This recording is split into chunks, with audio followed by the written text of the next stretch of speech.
I'm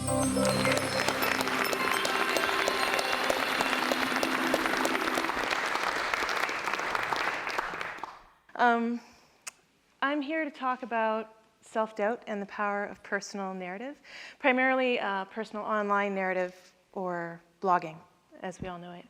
I started sort of studying self-doubt as an amateur researcher back in 2003 when I started blogging. And before I really get into talking about my journey with self-doubt, I do want to point out that self-doubt is really actually quite a remarkable tool for all of us. I'm just going to skip over a picture there. Self-doubt really is a great speed bump to keep our egos in check. I don't want to know what we'd all be like if we didn't have self-doubt. It's a great self-defense mechanism for when we're in real danger. And it's also a really good signpost to let us know when something's important to us. But very often, self-doubt can just run roughshod over us. And it can steal our ability to act and our ability to love ourselves.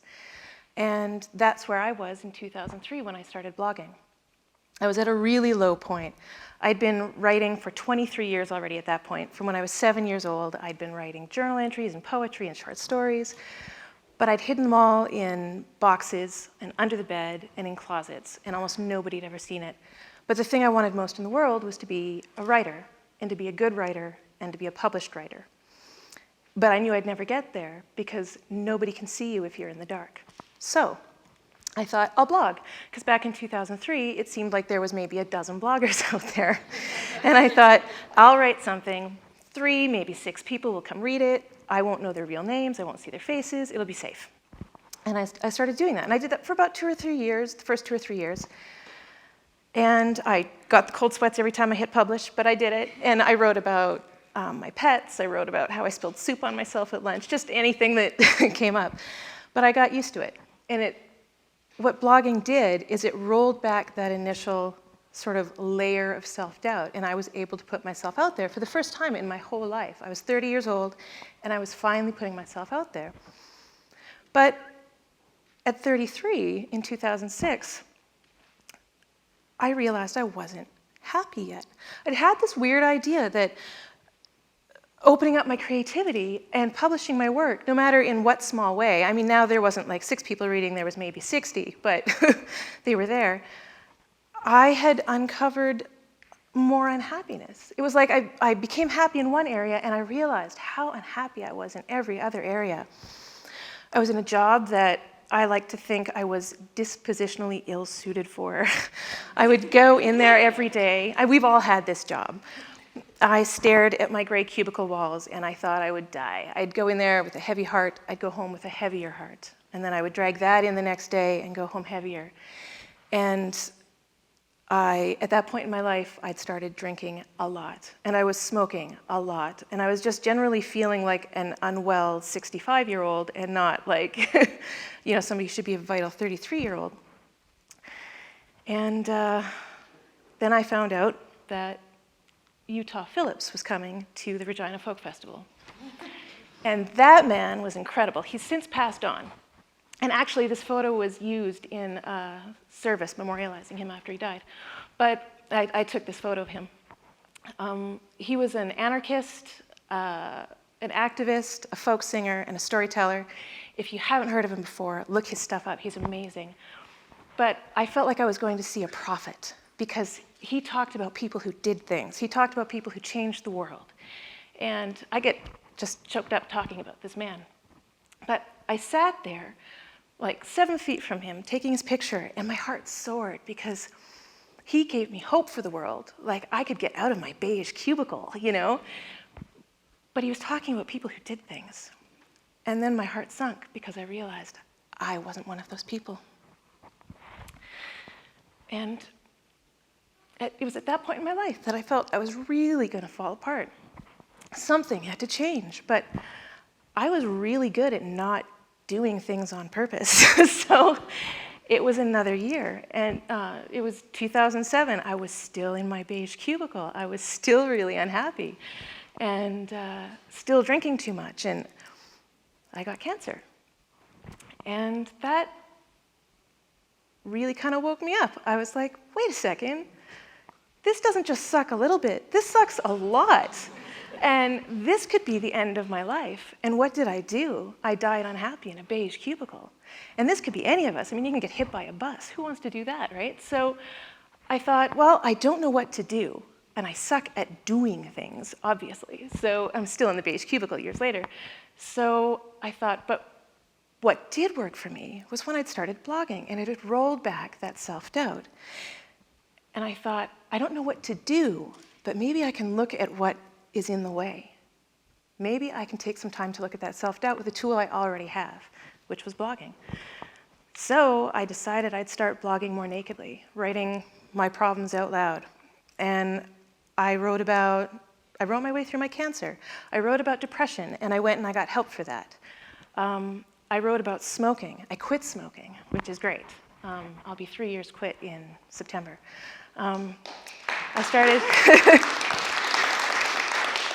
I started writing about my drinking, and that was hard. That was the thing I really didn't want to face. But I started writing about it. What was interesting is when I wrote it out loud, I was no longer living in a vacuum. These weren't things that I was hiding within myself that I was afraid to bring out. I took the initiative and I laid it out on the table. There, it's mine. It's not something that rules me anymore. It's mine. And somebody else out there, like with another blog, or just somebody who read blogs, would email me and say, me too. Or they would say, I think I have that same problem. Sorry, I have an inbox full of these beautiful emails from people telling me their stories. And one day I'd love to put them together in a book for you all. But anyways, and with every Me Too, it was no longer a thing to shame me. It was no longer a thing to feed my self-doubt. And I knew that I could take these steps forward and change my own life. So I did that. I quit drinking, I quit smoking, I dealt with depression, and I quit my job, which was great. And, and I started working from home and doing creative work. And I got a call from Costa Marigus, who's a CBC Saskatchewan television news anchor, in January or February of 2011. And he said, I'm doing a healthy living segment. I'd like to do a piece on you, 2 or 3 minutes long, about sobriety and blogging. And at that point, to borrow a line from Seth Godin, I had gotten used to leaning into the discomfort. And so I leaned into the discomfort and I said, yes. And then I hung up the phone and went, oh my God, what did I do? Because until this point, I'd been blogging anonymously. People only knew me as Schmutzy. Nobody knew that I was Elan Morgan. And suddenly, I knew I was going to be on the news saying, I'm an alcoholic and I'm a blogger, typing in 72-point font, because that's what they always do on TV. They make you type in this like giant font on your computer. And I realized I had to really own my story now. And that was terrifying. But not only that, my parents didn't know. They didn't know that I blogged, and they didn't know that I was an alcoholic. And I come from a Mennonite family, so the drinking thing was kind of a big deal.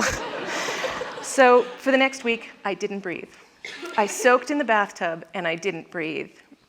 And so I was soaking in the bathtub about a week after we'd recorded, not breathing, and the phone rang, and my husband handed it to me, and he said, it's your parents.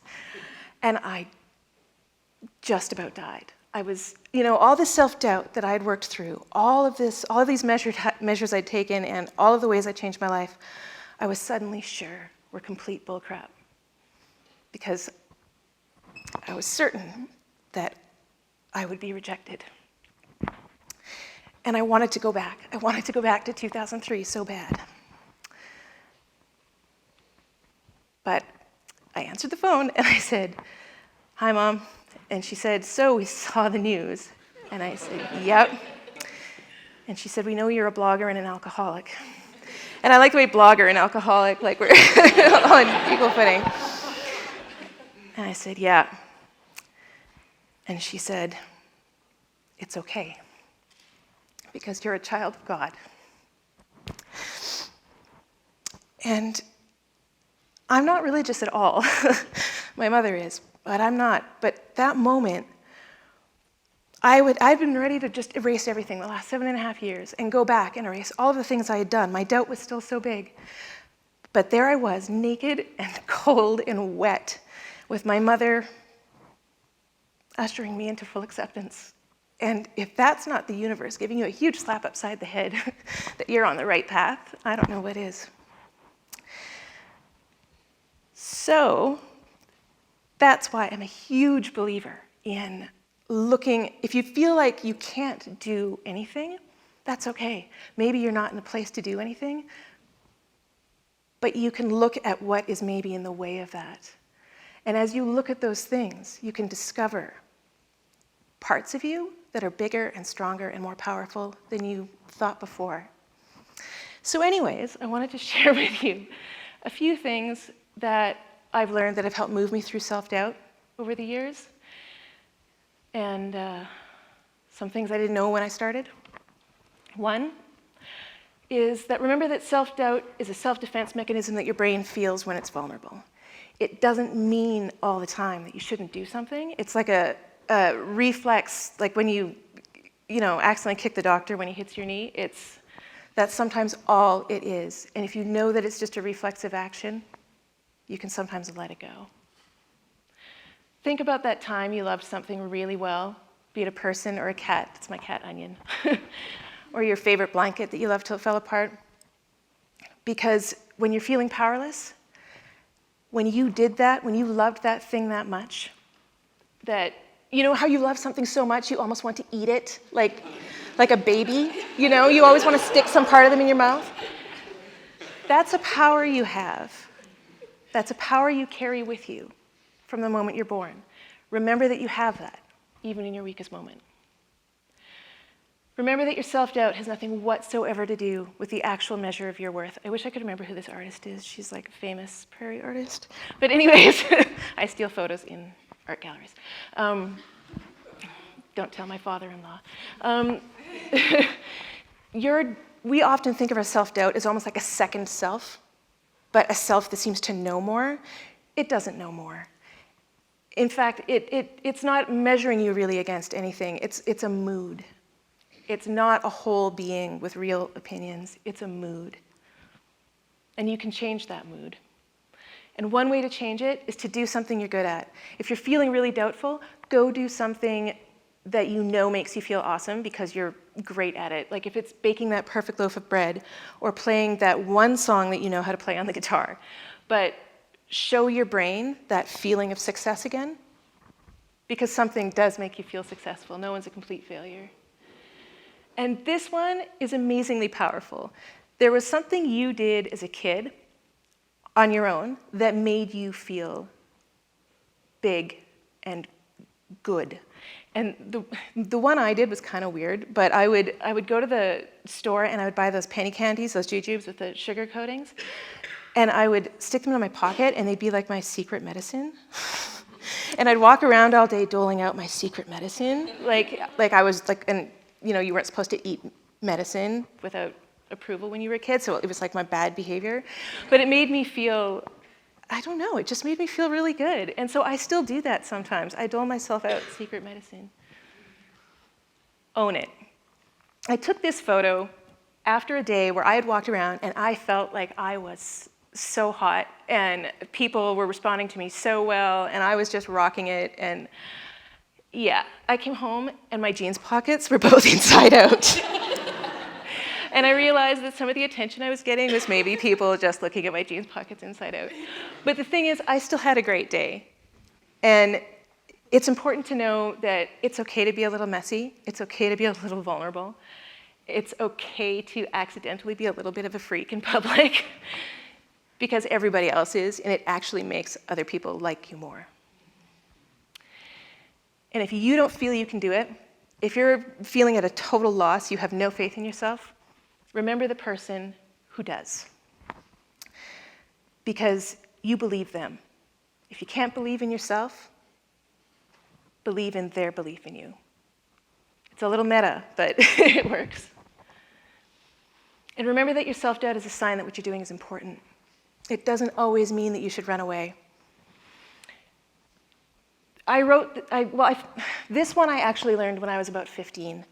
My Uncle Rudy told me, he was like 83 at the time, and he had heart problems, and he was going into surgery. And he had told his children and his wife and everybody else that he was going to make it.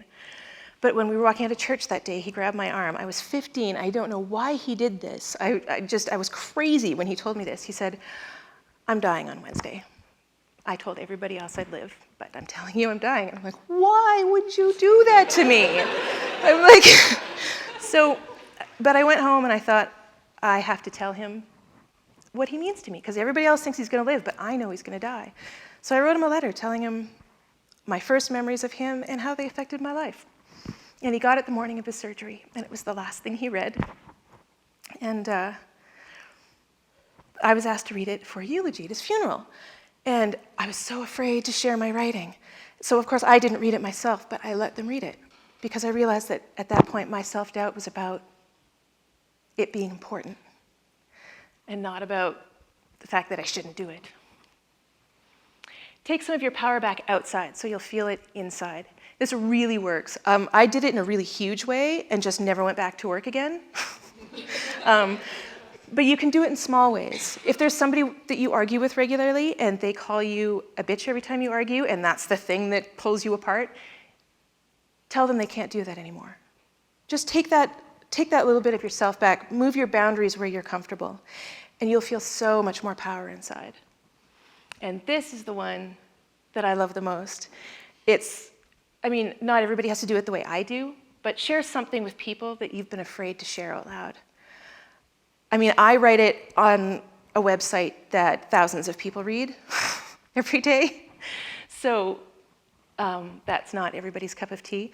But when you take that thing inside you that makes you feel less than, that makes you feel like you won't be accepted or loved, take that out and lay it on the table. You don't have to do it in front of thousands of people, maybe just one person. Maybe go to a support group for other people who are also afraid of teacups. I don't know, I'm just putting something out there. And lay it out there, because once it's out in the light, it's yours. It doesn't own you anymore. And so that's what I've learned with my research through blogging and uncovering self-doubt, is it can create an incredible, powerful journey of finding out what you can do, how you can touch other people, how they can touch you, to become something insanely different than you were when you began. When I began, I was a scared, alcoholic, depressed person whose anxiety trapped her in the apartment, sometimes for days at a time. And I'm not that person anymore. I've learned to say yes, even when I'm most afraid.